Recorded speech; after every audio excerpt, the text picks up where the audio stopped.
RMC, Radio Brunet. Mesdames, Messieurs, elle est dans mon studio, je suis très heureux. Elle s'appelle Nathalie Goulet, elle est sénatrice UDI du département de l'Orne, membre de la commission des finances du Sénat. Et cette parlementaire travaille beaucoup sur la fraude fiscale et sur la fraude sociale. Nathalie Goulet, bonjour. Bonjour. Merci d'être là. On sera au téléphone dans quelques instants avec un magistrat spécialiste de la fraude sociale et fiscale qui s'appelle Charles Prats, avec lequel vous travaillez souvent. Il sera avec nous dans quelques secondes.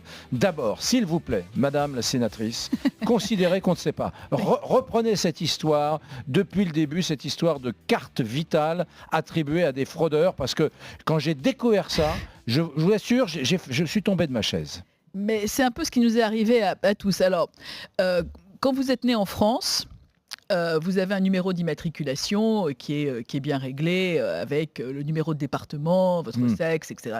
Mon numéro de sécu. Voilà. Votre numéro de sécu. Quand vous êtes né à l'étranger, que vous soyez français né à l'étranger ou étranger qui avait besoin d'un numéro en France, vous avez un enregistrement qui est fait manuellement avec un numéro qui commence par 99.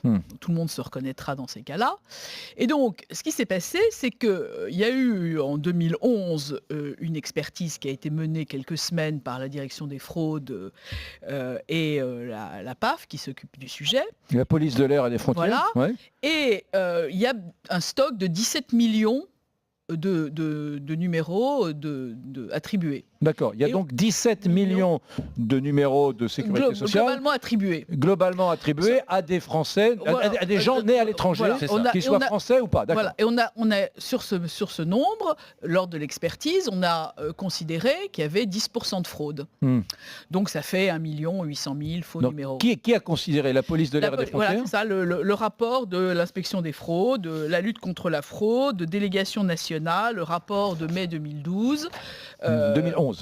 Oui, mais c'est mai 2012, c'est le bilan de 2011. Le bilan de 2011. Ouais. Donc, attendez, donc une instance très officielle, oui, c'est pas un think tank, non. Une instance très officielle de l'État, il y a 7 ans, a évalué à 1,8 million le nombre de cartes vitales détenues en France par des fraudeurs. Absolument.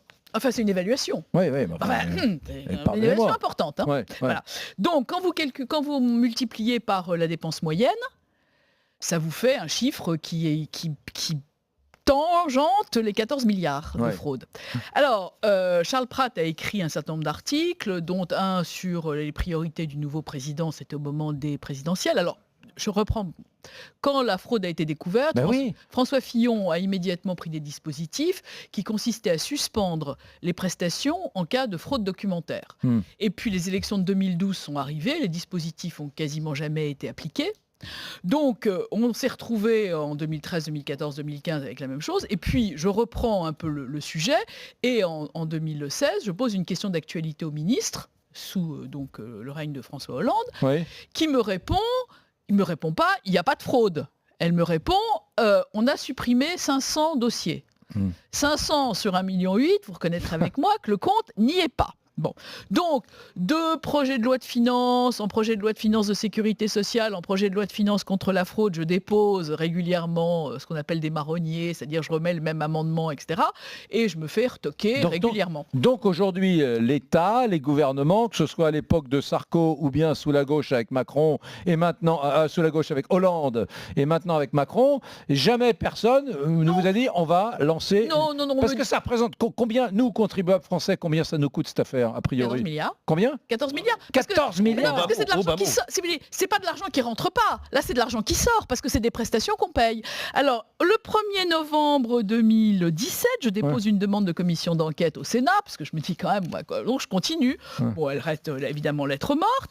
Et puis, au miracle de l'entêtement, cette année, pendant le projet de loi de finances, le rapporteur général du budget, Albéric de Montgolfier, commence à trouver que finalement mon obstination est peut-être pas si injustifiée que ça, et me donne un avis de sagesse sur un truc quand même assez simple, qui est une demande de rapport. Je demande au gouvernement de remettre au Parlement un rapport sur les 6 mois sur l'état de la situation.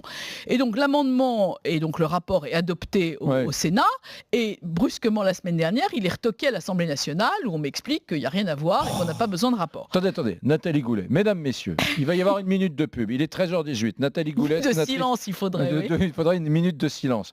14 milliards d'argent du contribuable qui partirait en prestations sociales pour des gens qui n'ont pas à avoir ces prestations sociales.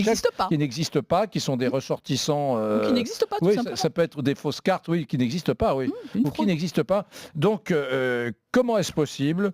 Pourquoi les politiques ne font rien ? Dans un instant, il rejoindra Nathalie Goulet, Charles Prats, magistrat, spécialiste de la fraude sociale et fiscale, qui est sorti du bois depuis un petit moment sur cette affaire, qui est en colère sur ce sujet et qui sera avec vous, avec nous.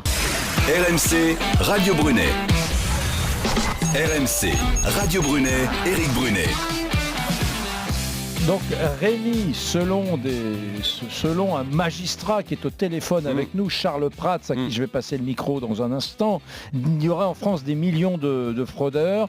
1 800 000 numéros de sécurité sociale ont été attribués en France sur la base de faux documents. Alors on utilise le conditionnel, il s'agit d'une projection qui date de 2011 et publiée en 2012 par les services de l'État, mais bon sang que c'est inquiétant. Mais tu as raison, pour obtenir ce chiffre d'1 800 000 fraudeurs, il se base, ce magistrat Charles Prats, qui sera avec nous dans un instant, sur une étude réalisée en 2010-2011 par le ministère des Finances, la police de l'air et des frontières et par l'INSEE.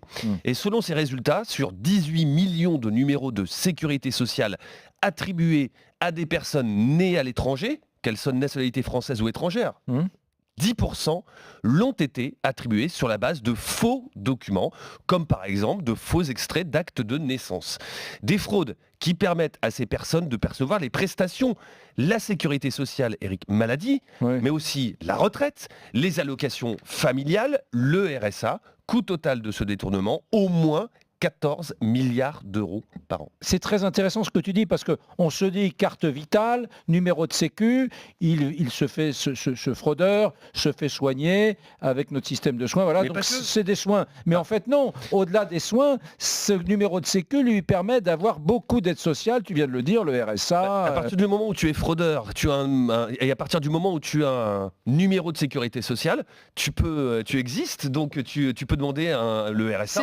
Sésame, paye-moi. Voilà, paye-moi. Si tu veux toucher la retraite, tu fournis de faux documents, faux documents, tu as un numéro de sécu, tu peux toucher la retraite. Mais en même temps, selon Charles Prats, l'État ne fait rien. Éric, on l'a dit tout à l'heure, en 2011, une loi a été votée pour le contrôle de ces 18 millions de comptes, mais le décret d'application n'a jamais été publié. En 2012, c'est l'alternance, François Hollande, nouveau président. Le sujet est oublié. On l'a dit aussi, puisqu'elle est avec nous, il y a 1 an et demi à peu près, la question refait surface grâce à vous, Madame Goulet, Nathalie Goulet, sénatrice UDI. Elle interroge le gouvernement sur la question. Que fait-on de ces contrôles ? Et on lui répond, 500 dossiers ont été épinglés, sauf qu'on estime qu'il y en a 1,8 million. Enfin, il y a quelques semaines, la même sénatrice a demandé la réalisation d'un rapport par le gouvernement, juste un rapport. On fait un rapport où on en est. La demande a été